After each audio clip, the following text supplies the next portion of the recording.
Silakan duduk saudara yang kekasih. Kita akan membuka Alkitab kita dari Kejadian pasal yang ketiga. Kita akan membaca satu ayat saja, ayat yang ke-15. Dari Kejadian pasal yang ketiga, ayat 15.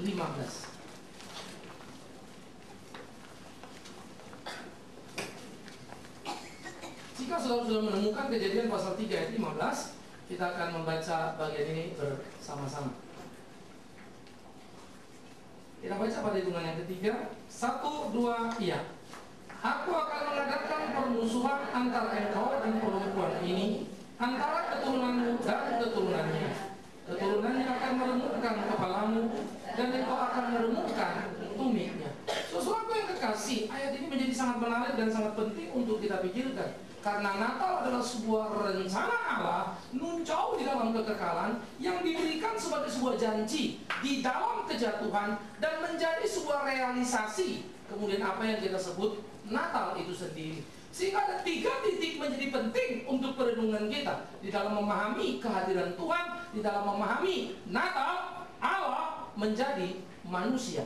Nah, 3 titik penting tadi adalah kekekalan. Allah merancang segala sesuatu di dalam kekekalan, dan Paulus berbicara di dalam Efesus, kita sudah dirancangnya di dalam kekekalan. Dia sudah membuat segala sesuatu baik bagi kita. Tetapi kemudian muncul sebuah pertanyaan, khususnya bagi mereka yang free thinker akan berkata, kalau Allah merancang di dalam kekekalan, mengapa ada kejatuhan ke dalam dosa? Mengapa Tuhan membuat pohon kalau Dia tahu orang akan memakannya? Bukankah ini menjadi semacam satu trik yang tidak perlu?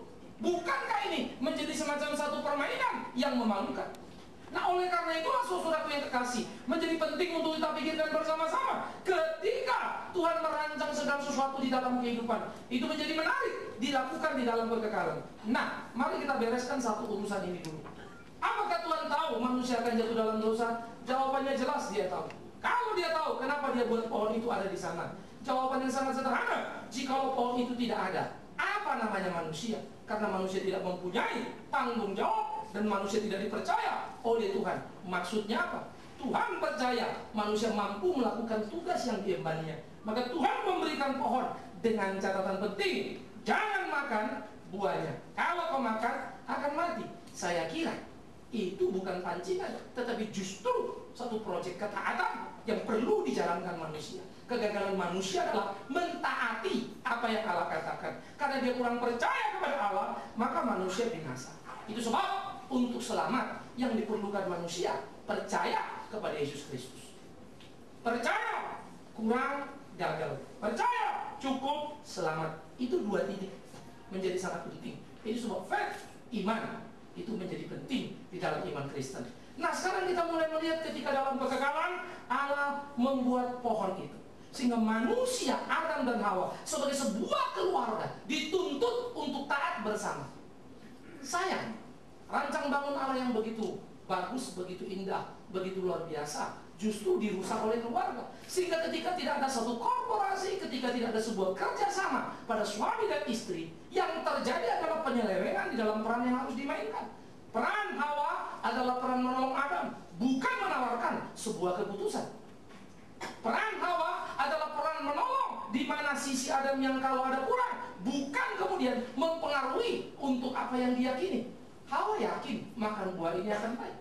Hawa yakin bahwa godaan ular ini sangat betul. Maka Hawa mempengaruhi suaminya dan bukan menolong. Hawa mempengaruhi suaminya untuk memenuhi apa yang menjadi keinginannya. Hawa memainkan peran yang salah.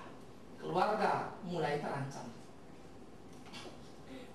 Keluarga mulai mengalami kengerian. Celakanya, Adam merespon pun dengan cara yang salah. Adam terjebak karena Adam mestinya adalah leader. Adam adalah pemimpin. Adam adalah pembuat keputusan.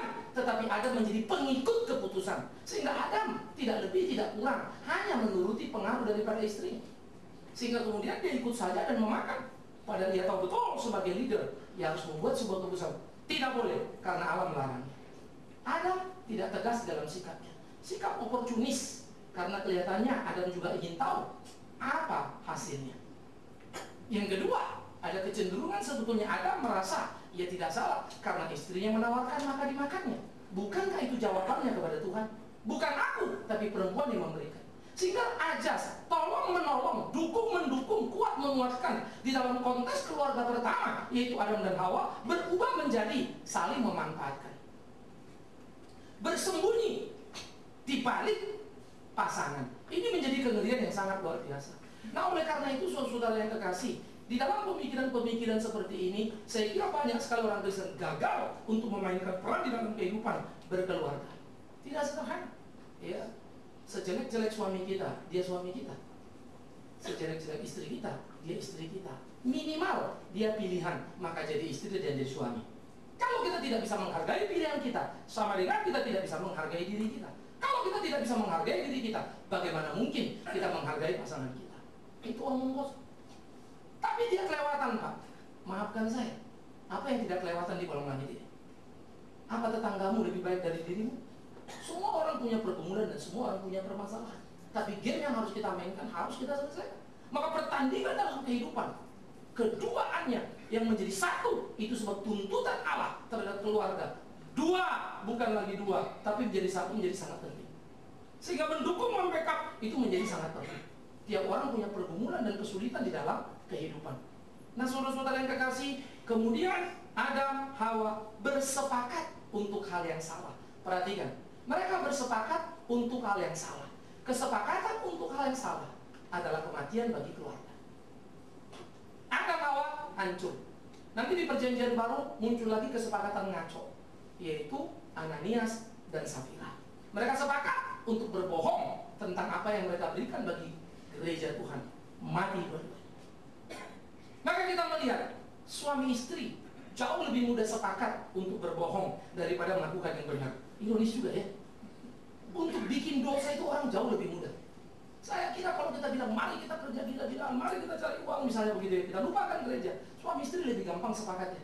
Tapi kalau sudah bilang ayo kita rem penghasilan, kita kurangi, nggak penting ini, nggak penting itu, yang penting ada waktu untuk Tuhan, langsung dua-duanya cekcok. Karena istri akan menggugat, bagaimana dengan reformku? Item Egner yang mesti kubeli dari mana duitnya? Kalau semuanya mesti dikurangi gaya hidupku, bagaimana? Bagaimana dengan mandi susu, mandi madu, dan mandi-mandi lain?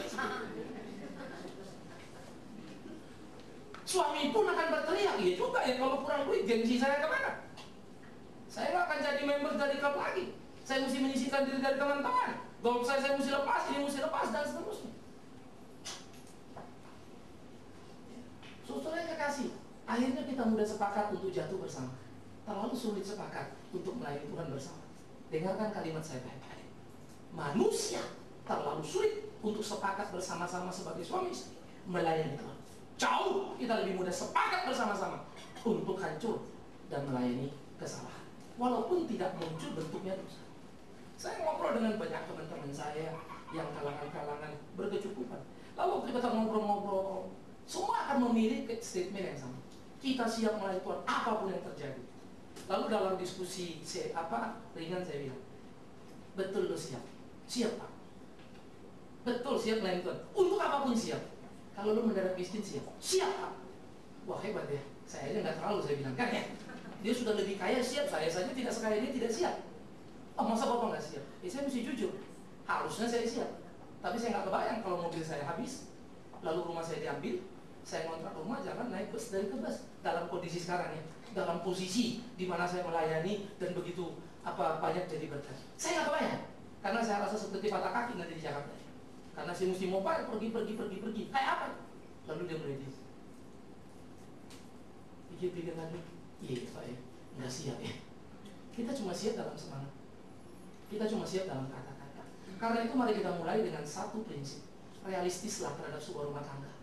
Realistislah terhadap suamimu, realistislah terhadap istrimu. Nggak ada istri yang perfect, nggak ada suami yang perfect.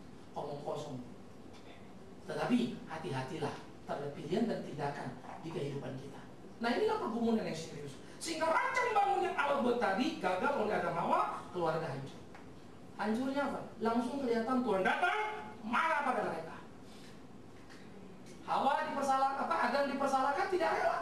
Adam mestinya take over seluruh tanggung jawab dong. Dia lempar, bukan aku Hawa.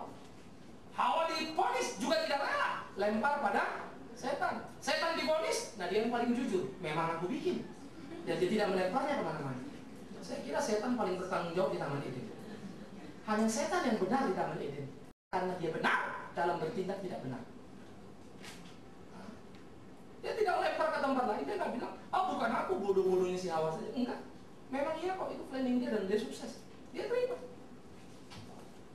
Sehingga kadang-kadang seringkali kebenaran dinyatakan orang tidak benar, tapi orang benar bicara tidak benar. Indonesia. Nah, ini ironi pertama dari rumah tangga Kristen.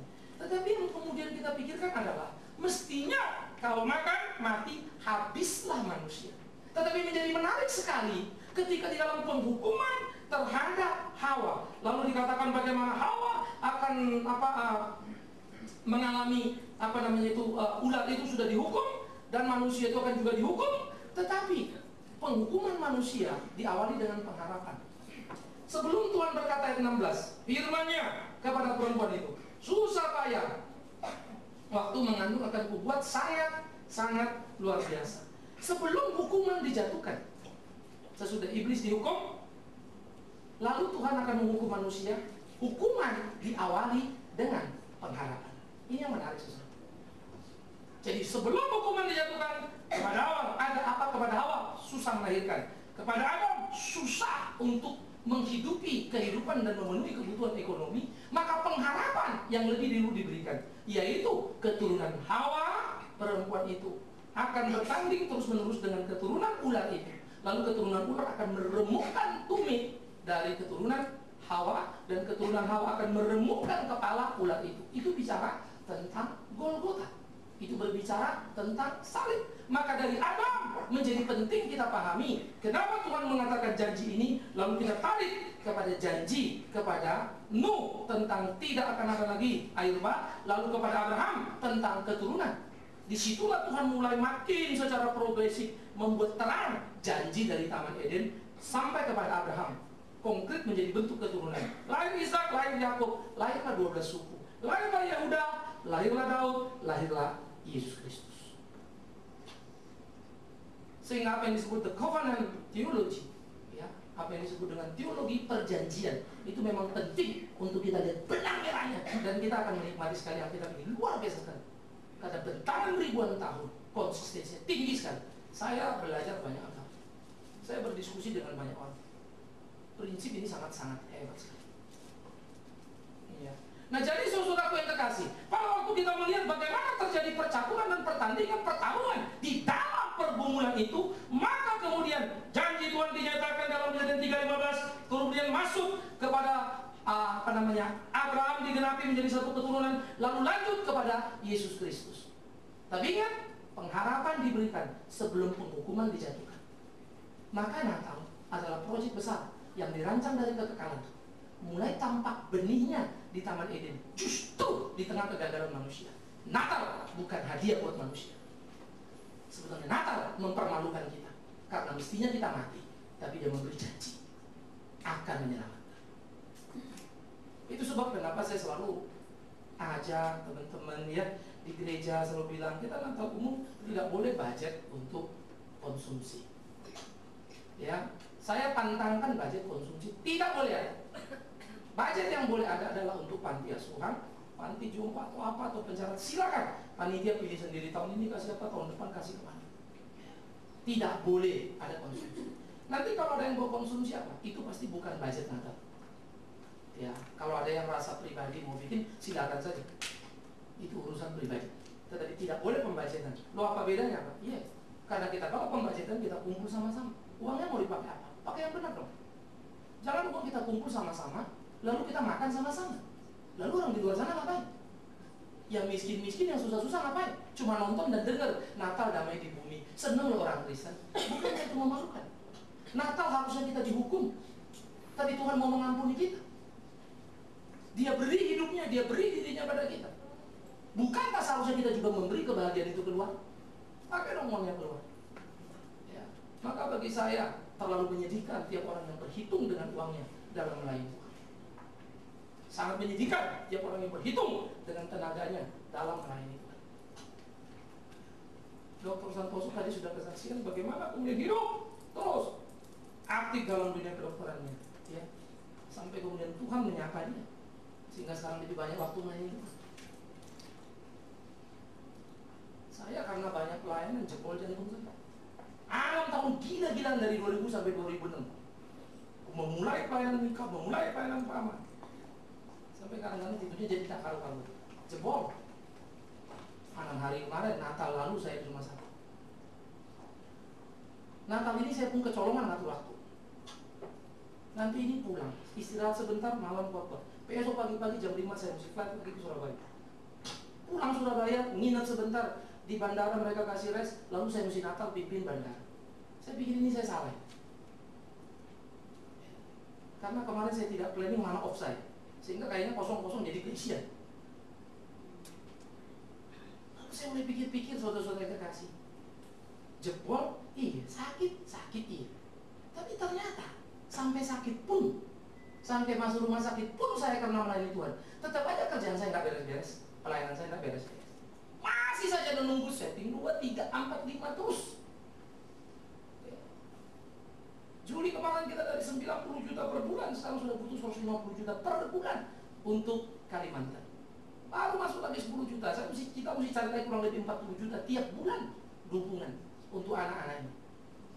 Satu pihak kan kita senang anak-anak masuk universitas, makin banyak yang masuk makin senang, tapi makin banyak biayanya.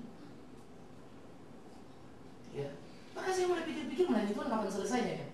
Kadang-kadang saya berpikir, ini selesai di tahun depan, ini beres tahun depan. No, nggak pernah. Tetapi pertanyaannya dibalik dulu, kapan pernah selesainya? Tuhan menolong kita, cuma satu, ya harus mati untuk menyelesaikannya. Lah kita belum mati, ya jangan bilang selesai dong. Om kita mati saja belum tentu membalance, menyeimbangkan dengan dia. Bagaimana kita berani begitu? Iya kan? Sehingga sesuatu yang kekasih di dalam angan dan bayang, di tengah-tengah pergumulan dan pekerjaan, pelayanan, keluarga, kita mesti melihat bagaimana Tuhan memberikan kebahagiaan sebelum penghukuman diberikan. Ada pengharapan. Jadi keluarga-keluarga Kristen hanya satu saja, pegang pengharapan, selamat keluarga. Kau abaikan pengharapan, habis keluarga. Itu saja Bung. Tidak ada, tidak Bung. Tidak penting engkau berapa kaya, tidak penting engkau berapa miskin, tapi penting berapa beriman dan sungguh-sungguh ikut Tuhan. Keluarga kami selalu menjadi satu hal yang kalau mau dipikir-pikir, saya terutama paling stres sendirian dalam pengertian kita hidup ini tidak jelas sebetulnya karena tidak ada income tetap. Tapi satu hal yang saya tahu sampai sekarang, hidup bergulir terus tuh. Akhirnya saya tahu, makin saya layani Tuhan, makin saya sungguh-sungguh melayani Dia, makin Dia berkati saya. Mau keluarga kita diberkati Tuhan, layani Tuhan. Jangan bicara uang saya kurang, sorry saya lebih lagi. Tapi kok Bapak punya rumah, punya mobil? Nah itu yang saya juga bingung, jangan tanya. Saya pun linglung urusannya. Ada saja caranya, saya juga tidak ngerti. Tapi saya tidak terlalu peduli dan itu bukan masuk dalam satu list yang saya harus begini dan begitu. Tetapi bagaimana kemudian kita bergerak ditolong oleh Tuhan. Ingat, dari kegagalan Tuhan merancang bangun Natal. Dalam kegagalan kejatuhan, Tuhan menyatakan pengharapan. Maka saudara yang kekasih, kalau kita bicara mujizat di dalam keluarga, jangan pernah berpikir mujizat dalam keluarga adalah ketika kita keluarga miskin menjadi keluarga kaya. Saya akan berkata Anda salah. Ketika kita keluarga rumah ngontrak, beli rumah, Anda mengatakan itulah mujizat yang luar biasa. Anda salah. Ketika Anda mengatakan, waduh suami atau istri saya mau meninggal, tapi kemudian Tuhan selamatkan, lalu kami akhirnya hidup bahagia, saya tidak menjadi janda atau saya tidak menjadi duda, itulah mujizat luar biasa. Anda salah. Itu hanya pernik-pernik bonus saja. Yang paling luar biasa dalam hidup keluarga apa? Ketika kita bisa mengenal Tuhan dan keluarga kita takut akan Tuhan. Itulah kebahagiaan kepala penjara di Filipi. Lalu Paulus bilang, percayalah, maka engkau dan seisi rumahmu akan selamat. Mujizat itu terjadi dalam rumah, karena rumah yang masa depannya gelap mendadak celah terang luar biasa. Karena mereka terikat dari kesementaraan masuk ke dalam kekekalan. Oleh karena itu, mari kita pikirkan Natal yang menjadi berkat luar biasa, Natal yang menciptakan mujizat yang hebat. Sekarang kita harus mainkan perannya. Yesus Kristus Tuhan kita sudah kembali ke surga, tapi semangat Natal sudah menghidupi hidup kita. Natal sudah menjadi model. Natal adalah Allah menyangkali keilahiannya untuk jadi manusia. Sekarang giliran kita, dan itu yang dia minta, sangkali dirimu. Waktu dia menyangkali kealahannya, Allah jadi manusia itu turun grade. Tapi kita suruh menyangkali diri, apalah grade kita yang turun? Karena kita cuma manusia yang menyangkali diri, artinya keinginan kita yang bersifat daging itu kita mesti buang. Keinginan apa yang Allah mau itu yang kita mesti lakukan. Tuhan tidak minta kita turun dari manusia jadi binatang kan? Enggak ada grade kita turun. Dia pencipta jadi ciptaan, grade-nya turun. Sehingga penyangkalan keilahiannya tidak mungkin kita lunasi, tidak mungkin kita apresiasi dengan apapun. Kalaupun kita berkata syukur, itu tidak pernah cukup. Tapi puji Tuhan, dia tidak pernah menuntut terlalu lebih. Andai kata dia menuntut sesuai harganya, habislah kita, karena kita nggak bisa apa-apa. Jadi saudara yang kekasih, kalau dia sudah menyangkali keilahiannya untuk kemudian menjadi manusia, sehingga Natal memberikan pencerahan dan pengharapan yang luar biasa, dan dia tunjukkan simpati yang tinggi, karena dia memilih bukan jadi raja di dalam dunia, tapi jadi hamba. Dan dia memilih bukan raja dan ratu yang dilalui dan dipakainya, tapi Maria dan Yusuf yang notabene hanya tukang kayu. Natal luar biasa. Sehingga semangat Natal itu mesti menghidupi di dalam keluarga kita. Bagaimana penyangkalan diri mewarnai suami, mewarnai istri, sehingga kalau dua-dua menyangkal diri, maka pasti dia tidak lagi dua, tapi sudah menjadi satu. Ketika sepasang suami istri tetap dua, karena tidak rela menyangkal diri. Aku, kau. Sehingga saya suka, ya, ketika dalam satu filosofi Barat di Eropa itu mengatakan begini: ketika kita menikah, sebelum kita menikah, aku adalah aku, kau adalah kau. Ketika kita menikah, memerlukan sebuah keberanian untuk tidak menjadi aku dan tidak menjadi kau, tapi menjadi kita. Maka terjadi penyangkalan diri di sana. Gabriel Marcel, seorang filsuf dari Prancis, dengan sangat jeli dia menggambarkan bagaimana korelasi cinta dan pertumbuhan dua orang itu. Sehingga orang saling mencintai, berani terbuka, berani mengkoreksi, berani dikoreksi, lalu mereka menyatu dengan cara yang luar biasa. Berani menerima kelebihan dan kekurangan itu menjadi bagian yang harus kita kerjakan. Ya. Kalau kita punya pasangan salah, biasanya salahnya yang kita agendakan cepat ya. Langsung kita hitung berapa harga kesalahannya. Tapi kita tidak pernah melihat berapa bonus kebaikan dia. Mungkin kebaikan dia dihitung kesalahan yang satu kali itu dihitung-hitung masih banyak baiknya. Tapi sayangnya kita terlalu lihai menghitung kesalahan, kurang cermat mengamati kebaikan. Ya, sehingga bagi kita kalau suami baik, sudah seharusnya dia baik. Kalau jahat kurang ajar, mesti dipenggali dulu ya. Nah, itu yang membuat kita jadi malapetaka. You teror, you hancurin misalnya ya. Mana bisa? Suami mulai lihat istri begini, tidak lihat pengorbanan istri, tunggu di rumah, kerjakan ini, kerjakan itu, lalu berasa berjuang hebat di luar begitu kan, lalu mulai maki-maki istri. Wow, itu sangat mengerikan. Ya, itu sangat menakutkan. Nah, untuk mengurangi ketegangan itulah ada komunikasi. Nah, komunikasi itulah benih daripada cinta, di mana cinta itu bersemi, sehingga dua dimungkinkan menjadi satu. Aku bukan aku, kau bukan kau, tapi kita. Bukankah itu Natal? Sehingga Tuhan bukan lagi Tuhan, tapi Tuhan yang terbatas, Yesus Kristus, mengosongkan dirinya, disangkalinya keilahiannya, dibayarnya Natal pertama dengan cara yang luar biasa. Oleh karena itu saudaraku yang kekasih, di tengah-tengah pergumulan kehidupan kita, masa lalu kita penuh dengan kekurangan, masa lalu kita penuh dengan kegagalan. Ya, kalau melihat jalan hidup kita pun bingung sebetulnya.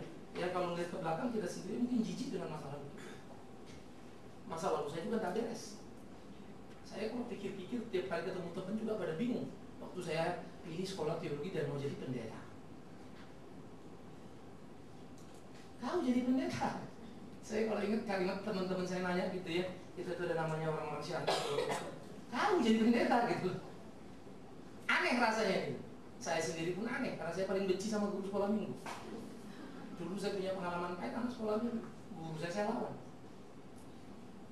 Waktu saya pertama jadi guru sekolah minggu saja saya sudah bingung.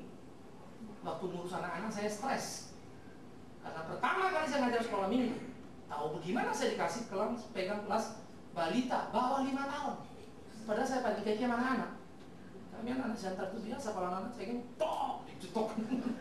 Kita ini agak kasar sama anak kecil. Cek yang ingin tok begitu ya. Kasar ya. Jadi saya nggak kebayang pegang anak kecil.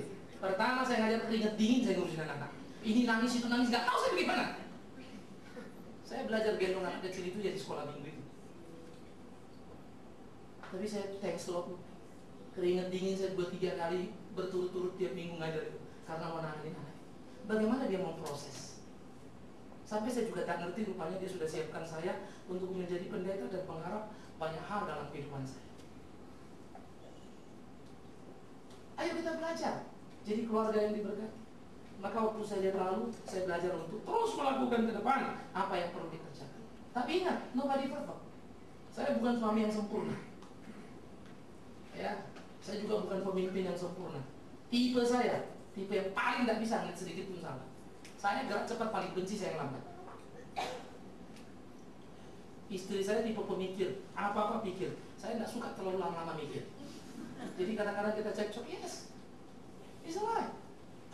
Nah, saya juga mesti belajar menghargai dia berpikir. Karena ada waktu dia betul, saya kebablasan. Tapi pada waktu memang dia salah, jadi terlambat semuanya. Jadi saya bisa salah bisa, dia bisa salah bisa, belajar. Saya sebagai leader, sebagai pimpinan di kantor juga begitu. Saya pikir kalau saya lambat-lambat, Mika nggak jadi, Paman nggak jadi, tutup semua sudah. Tetapi bergerak cepat pun tidak selalu bagus ya. Ada lemahnya. Itulah suami istri, dinamika yang sangat menarik. Sehingga kelebihan suami menutupi kelemahan istri, tapi kelebihan istri menutupi kelemahan suami. Penyangkalan diri tadi di situ terjadi. Sehingga dalam hal itu menciptakan mujizat yang luar biasa. Apa sih yang lebih indah dari Natal? Apa sih yang indah lebih dari hidup ini?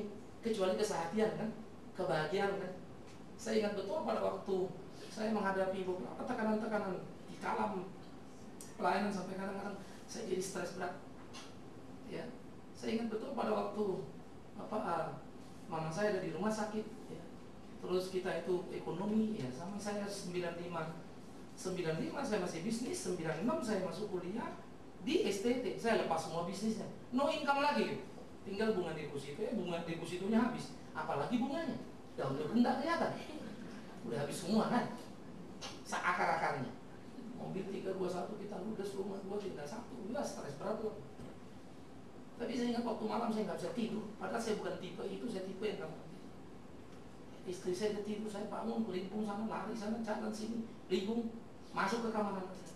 Tapi waktu saya masuk kamar anak saya perbaiki mereka punya selimut, saya lihatin wajah mereka, baru saya ngerti loh, betapa mujizat di dalam rumah itu banyak. Peng, semua mujizat itu stres itu hilang. Saya elus anak saya ini, saya cium atu, saya balik ke kamar. Ya, saya cium istri saya, dia pasti nggak tahu, karena dia tidur sini. Saya yang tahu, stres saya hilang. Baru saya ngerti, terlalu jauh kita mencari kebahagiaan dalam rumah. Seringkali ada di keteduhan. Heran ya. Tapi waktu besok pagi anak saya bangun, ada yang bikin salah, ribut lagi sih. Dinamika hidup unik ya. Tapi waktu mereka tidur teduh sekali. Baru saya pikir-pikir ya, hidup ya silent itu penting ya. Kalau anak saya silent, dia tidur. Saya mulai berinteraksi dengan wajah itu ya. Waduh, rasanya teduh banget. Lalu cium mereka, saya lihat istri saya lagi tidur. Asal jangan bangun ya. Bangun ceritanya beda soalnya. Baru saya mikir, apa yang penting? Silentnya kan ya. Tapi kenapa waktu saya bangun? Kenapa waktu kita bangun, kita nggak mampu silent? Artinya teduh, sehingga tidak perlu meledak sebuah emosi. Kenapa tidak? Sebetulnya kan peluang. Itu kan opportunity bisa. Maka kita mesti belajar. Mujizat besar dalam keluarga. Sehingga saya bisa mengatakan, wajah anak saya menghilangkan stres saya yang begitu berat, yang membuat saya nggak bisa tidur. Itu bukan kebiasaan saya. Saya manusia yang duduk di kursi pun bisa tidur. Tapi pada waktu itu, tekanan yang begitu luar biasa, waduh, membuat saya jadi lebih teduh.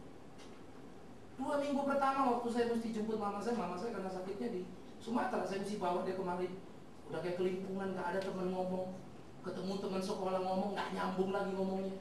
Kita puluhan tahun gak ketemu, logikanya sudah berubah semua. Stres juga, ngomong 5 menit, 10 menit masih enak, 15 menit udah pusing, 20 mau muntah rasanya.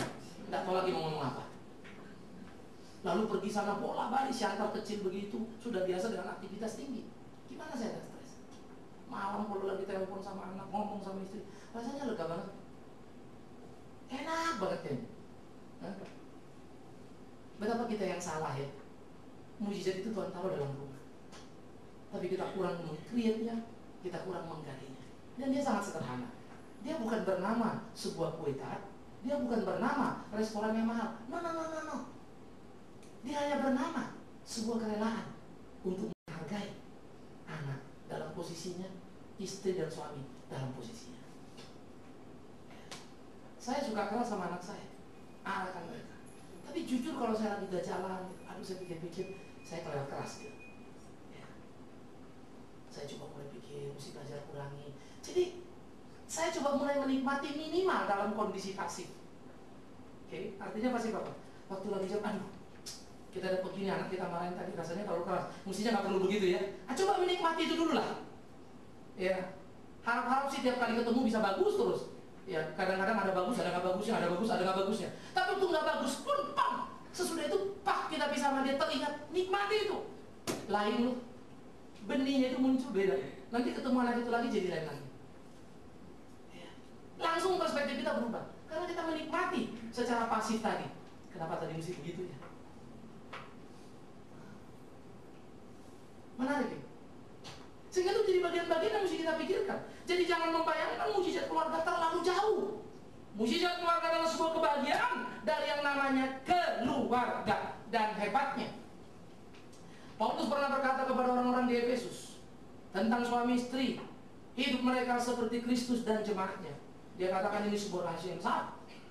Lalu saya mulai pikir-pikir, iya ya, sebetulnya kalau family jadi family seperti yang Tuhan kehendaki, mudah bagi kita memenangkan dunia ini. Tidak penting gereja kita ini besar apa kecil. Ya, kalau gereja bercita-cita cuma mau menjadi besar fisiknya, bagi saya itu gereja yang bodoh. Tidak lebih daripada bisnis saja. Gereja harus bercita-cita besar dalam karya. Saya mau urus gereja ini mulai Februari kemarin. Sebetulnya saya capek sama untuk jadi gereja misi, karena misinya sudah ada, gerakannya sudah semua, perlu pembiayaan besar. Itu saja. Supaya gerakan ini lebih kuat, karena sekolah ini baru salah satu, bukan satu-satunya. Mau kedua, ketiga, keempat. Kita punya target Papua, kita punya target Sumatera, kita punya target Sulawesi. Sekarang kita lagi cetak sarjana. Nanti sarjana ini kita distribut kemana-mana, supaya bisa mengisi seluruh kekosongan yang ada. Bertanding di kantong-kantong Kristen. Nias mentawai jadi mimpi besar banget. Saya tidak tahu nanti saya mati masih keburu apa. Tapi saya tidak peduli. Yang saya pikir hidup saya harus kerjakan. Nah, mari kita sama-sama, nggak usah pusingkan yang lain.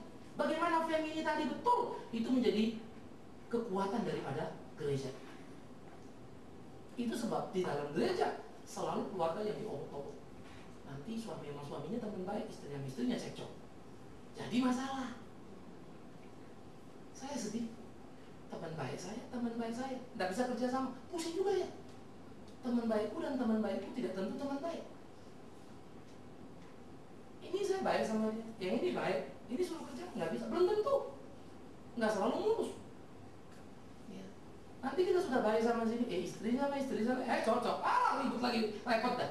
Kalau kita cocok sama suami, istri sama istri cocok, waduh enak banget rasanya. As a family, tempatkan diri dengan tepat, maka nikmati kebahagiaan, itu sangat luar biasa. Sehingga kita jadi keluarga yang sangat terbuka, lalu keluarga lain lihat dan belajar dari keluarga kita. Mujizat menikmati keluarga itu.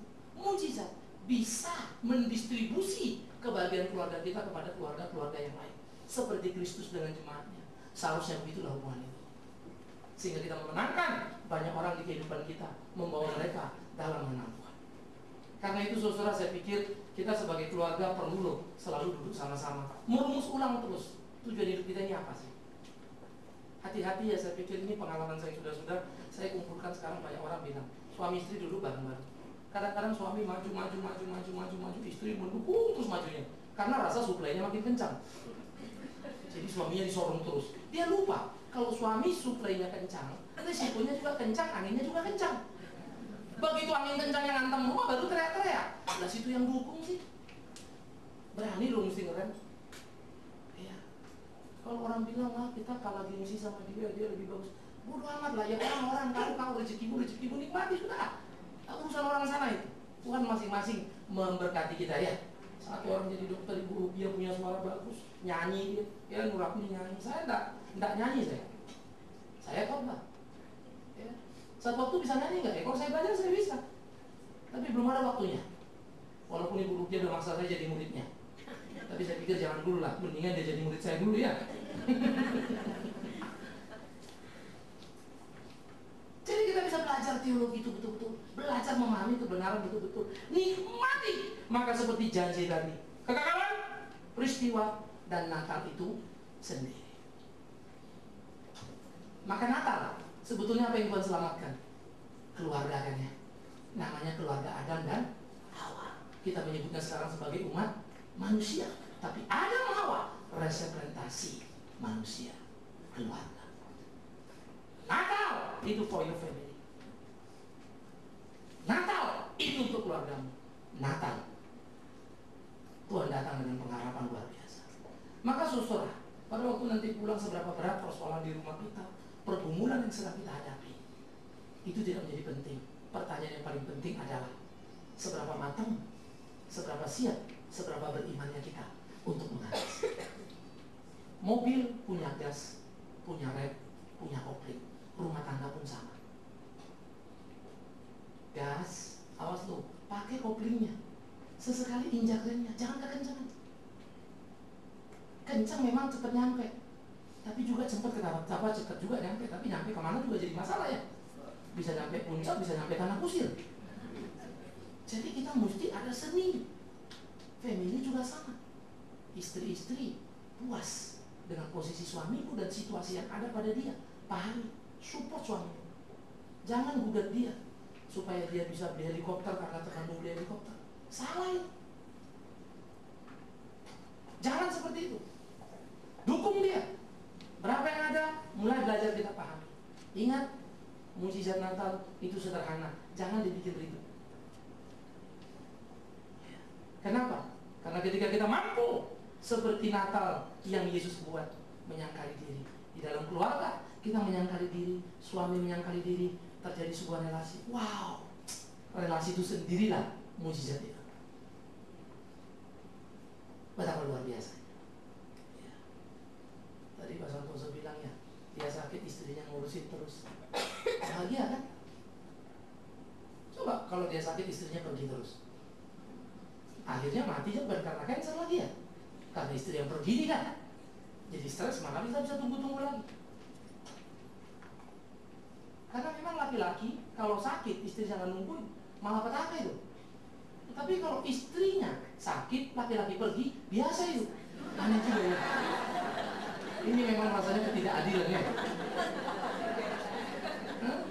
Tapi itulah keunggulan istri yang Tuhan kasih. Lo betul, suami coba lo kau sakit, suami tinggal, waduh, geger sudah. Tapi kalau istri lebih bisa memahami. Saya ingat betul waktu anak saya nomor 3 kali ya kan, pas udah mesti masuk rumah sakit lebih cepat dari awal, saya mesti pelayan gitu ya. Datang ngobrol-ngobrol dokter, oke, gue mesti berangkat dulu, gimana? Oke, semua oke gitu ya. Ada nggak oke, dokter bilang, tapi nggak bisa operasi. Dok, yuk atur. Kita udah ngomong sama istri, kalau memang bisa normal, kalau operasi ya operasi. Saya tanda tangan, saya berangkat. Akhirnya saya baru balik, ya anak saya udah lahir. Ya. Yang pertama saya masih bisa tungguin. Ya. Cuman kadang-kadang saya pikir-pikir, sambil mikir gitu ya, kelewatan juga ya. Kadang-kadang semangat pelayanan ini juga bisa membunuh naluri kekeluargaan kita. Maafkan saya. Kami pendeta ini pikir sedang melayani Tuhan kadang-kadang. Hebat-hebatan, keluarga terabaikan. Maka banyak keluarga pendeta berantakan. Bapaknya muter terus PI, padahal anaknya perlu di PI. Tapi habis pendetanya keluar melulu kan, dia order orang terus. Maka pendeta di rumah nggak ada. Si anak mulai kehilangan rasa pamor, modal dari seorang ayah. Malah petaka ya. Karena ternyata gereja sejati adalah di mana? Rumah kita, keluarga kita. Nikmati. Maka biarlah keluarga kita ini yang sama-sama ini masuk ke dalam gereja, maka indah sekali gereja kita. Karena terdiri dari 5, 10, 20, 30, 40 keluarga yang sangat indah. Betapa luar biasa. Nah, biar ini jadi pergumulan kita, saudara. Ingat, tidak semua kita pada posisi yang sama. Semua kita punya pergumulan tapi beda-beda. Yang satu mungkin suami saya, Pak, aku malas banget ke gereja. Yang satu suami saya baik, Pak, sering ke gereja, tapi kalau ke rumah marah dulu. Macam-macam lah seninya ya. Tetapi apapun pergumulan itu, satu hal ibu-ibu, ingat, doa itu luar biasa. Oke? Tapi awas ya, jangan hanya melipat tangan dan berdoa. Itu bisa jadi bahaya. Kenapa? Banyak istri-istri mengeluh pada saya, suaminya begini begini. Padahal saya sudah berdoa, Pak, saya sudah ajak kalau ke gereja nggak mau, saya sudah doain tak juga beres-beres. Gimana ya Pak, saya sudah puasa tuh, suami saya belum beres-beres. Terus saya ajak, kenapa suamimu suka marah? Dia kasih tahu begini marah, begini marah. Terus saya ajak ngobrol. Oke, kalau suami marah begitu, kamu terus bilang apa? Ya saya tegur, nggak boleh begitu. Terus biasanya gimana? Dia ngotot lagi, kamu gimana? Ya saya lawan lagi Pak. Ya pantas kalau marah tuh. Ngerti maksud saya? Akhirnya suamimu bilang apa? Iya, suami saya suka kurang ajar ngomongnya Pak. Percuma kamu doa sama suami nggak tunduk. Waduh, cilaka ini. Yes, karena you cuma doa, you nggak tunjukkan hasil doanya apa. Simpel mengalahkan suamimu, dalam tanda petik, bukan mengalahkan untuk jadi apa namanya, dia jadi bawaan kita, tapi mengalahkan kekerasan dia. Cinta kasih, beri, lakukan. Mungkin ada orang bilang sama saya, Pak, gampang ngomong, tipe ini suami saya atau tipe istri saya begini, berat. Maafkan saya. Berapa biayanya untuk membuat rukun keluarga kita? Berapa biayanya untuk membuat Natal Yesus turun dari surga? Bisa kita balas? Tidak akan ya. Makin hari makin saya sadari, gampang khotbah. Di otak saya ini ada 500-an khotbah. Mau muter dari mana ke mana, mau dari mulai politik ke filosofi ke psikologi ke manajemen, lompat silakan. Tapi makin hari makin saya sadari, bukan khotbah yang susah, tapi menyuarakan yang Tuhan mau, itu yang susah. Ini mau saya apa maunya Tuhan? Makin hari bagi saya jadi makin hati-hati, jadi makin bergumul. Makin banyak yang kita tahu, kadang makin kurang bergantung pada Tuhan. Sehingga Tuhan jadi kata-kata yang saya ucapkan, tapi saya tahu saya mampu kok. Saya bisa kehilangan. Bukankah keluarga menjadi kebiasaan buruk kita juga? Sudah terlalu lama berkeluarga. Saya tahu suami saya. Saya tahu istri saya. Hanya kita kurang menghidupi relasi yang sama. Kita terjebak pada rutinitas yang membunuh kita semua. Ayo saudara, nyalakan Natal itu di rumah. Ya, bagi ibu-ibu yang suaminya suka cemberut, suka marah, suka apa, coba yuk pulang. Siang Pak, peluk dia, kecup dia. Saya pikir dia pasti kaget ya. Lu dari mana lu tadi? Jangan ditanya lagi, lu nonton apa tadi? Kok meluk menyium? Apa kamu? Mungkin dia dulu. Mau apa kamu? Mau duit ya? Nah. Ya, lalu lakukan itu. Percaya mas saya, you akan melihat perubahannya. Hanya satu orang bilang, iya ya Pak, saya minta suami saya berubah, tapi saya sering kali lupa, saya sendiri nggak ada yang berubah. Memang dia ada salah dia itulah saya jadikan alasan untuk dia berubah. Padahal saya punya sejuta kekurangan yang sering kali kurang saya sadari. Bukankah suami juga sama? Mau mujizat? Biarlah kasih Natal menyala dalam hidup rumah tangga kita. Nikmati kebersamaan dengan suami dan anak-anak kita. Maka kehangatan api itu akan menyala dan kita akan berkata, terima kasih Tuhan, betapa indahnya hidup yang Kau berikan. Tuhan menolong kita menikmati mujizat Natal. Kita berdoa. Ambil waktu teduh berdoa secara pribadi. Dalam kekekalan Allah merancang Natal jauh sebelum manusia jatuh dalam dosa. Dalam kejatuhan Allah memberi pengharapan jauh sebelum manusia menyadarinya. Dan dalam kegelapan Tuhan menyalakan terang. Natal itu menjadi nyata ketika kita kehilangan Allah. Natal Tuhan rancang dalam sebuah keluarga, Adam dan Hawa, yang jadi moyang bagi manusia. Bukan karena yang sama harus juga hidup dalam keluarga kita. Camkanlah, renungkanlah, pikirkanlah.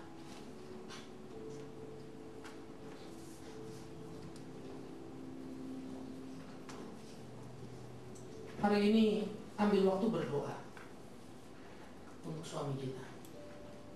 Apapun pergumulan kita, persoalan kita atas dia, tak penting mengingat siapa dia, tapi penting mengingat siapa Yesus yang mengasihi kita. Hari ini tentang anak-anak kita. Yang menyenangkan tentu membanggakan. Tapi yang menjengkelkan itu jadi kedukaan. Berdoa, jangan sekedar menumpahkan amarah, tapi belajar untuk memahami bagian kita dalam berbuat salah, mengasihi untuk mendapatkan yang terhilang. Natal bercahaya dalam rumah, menyinari wajah istri, suami, anak-anak, seisi rumah berbahagia. Mujizat itu jadi nyata. Berdoalah, bukan saja bagi mereka, suami, istri, atau anak kita. Berdoa pula untuk diri, supaya Tuhan mampukan kita menyangkali diri.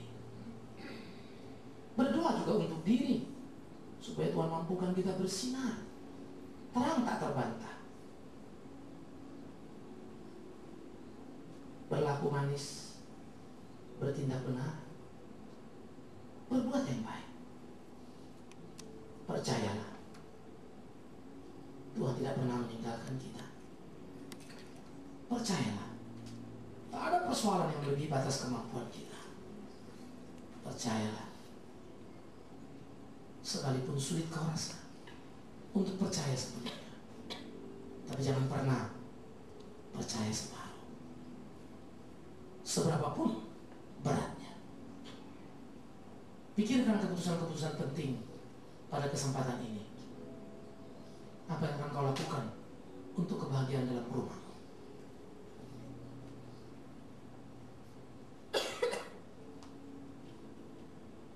Ya Tuhan, Tuhan kami, betapa indahnya Natal pertama. Di kehilangan, di kegelapan, kau cari, kau sinari kami. Jauh ke sana, di keberdosaan manusia, kau menghukum setelah lebih dulu memberikan pengharapan. Ya Tuhan, kalau rancang bangun hidup kami kau mulai dari kekekalan, apa yang kami takuti dalam kesementaraan? Karena itu tolonglah kami bertumbuh dalam iman yang sejati dan bertindak sesuai dengan kehendak Ilahi, supaya makin hari kami makin menjadi seperti yang Tuhan kehendaki. Tuhan, kami berdoa supaya Tuhan terus menuntun membimbing kami, supaya langkah demi langkah dalam hidup ini kami lalui dengan tepat, sesuai dengan kehendak Tuhan sendiri. Mujizat Natal, jangan biarkan kami hanya menerawang, membayangkan kesulitan-kesulitan yang hilang dalam rumah, tapi ajar kami menyadari terang itu ada di dalam diri kami, yang mampu menciptakan mujizat di dalam keluarga kami. Karena itu mampukan kami untuk memakainya, mengaktualisasinya, sehingga rumah kami bagaikan surga di dunia, tempat yang sangat menyenangkan. Rumah kami menjadi penuh dengan kenangan, karena di sana kami terikat satu dan yang lainnya. Rumah kami penuh dengan kehangatan dan suasana yang manis, karena kami saling mengisi di sana. Tuhan, terima kasih untuk rumah tangga kami. Terima kasih untuk apa yang kau sediakan. Sekarang giliran kami mampukan untuk mengaktualisasi dan menghadirkan apa yang seharusnya ada dalam rumah kami. Mujizat Natal itu. Demi Yesus Kristus Tuhan kami, Natal yang sejati, kami berdoa, bersyukur, dan terus mohon pimpinan Tuhan. Terpujilah nama Tuhan kekal selama-lamanya. Amin.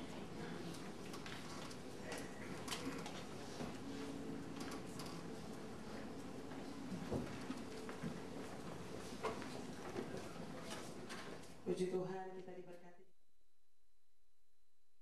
Kau jadikan laki-laki sebagai pemimpin. Kau jadikan anak-anak sebagai berkat. Biarlah terang Natal-Mu menyinari keluarga kami. Biarlah mujizat-Mu terus menjadikan kami satu untuk melakukan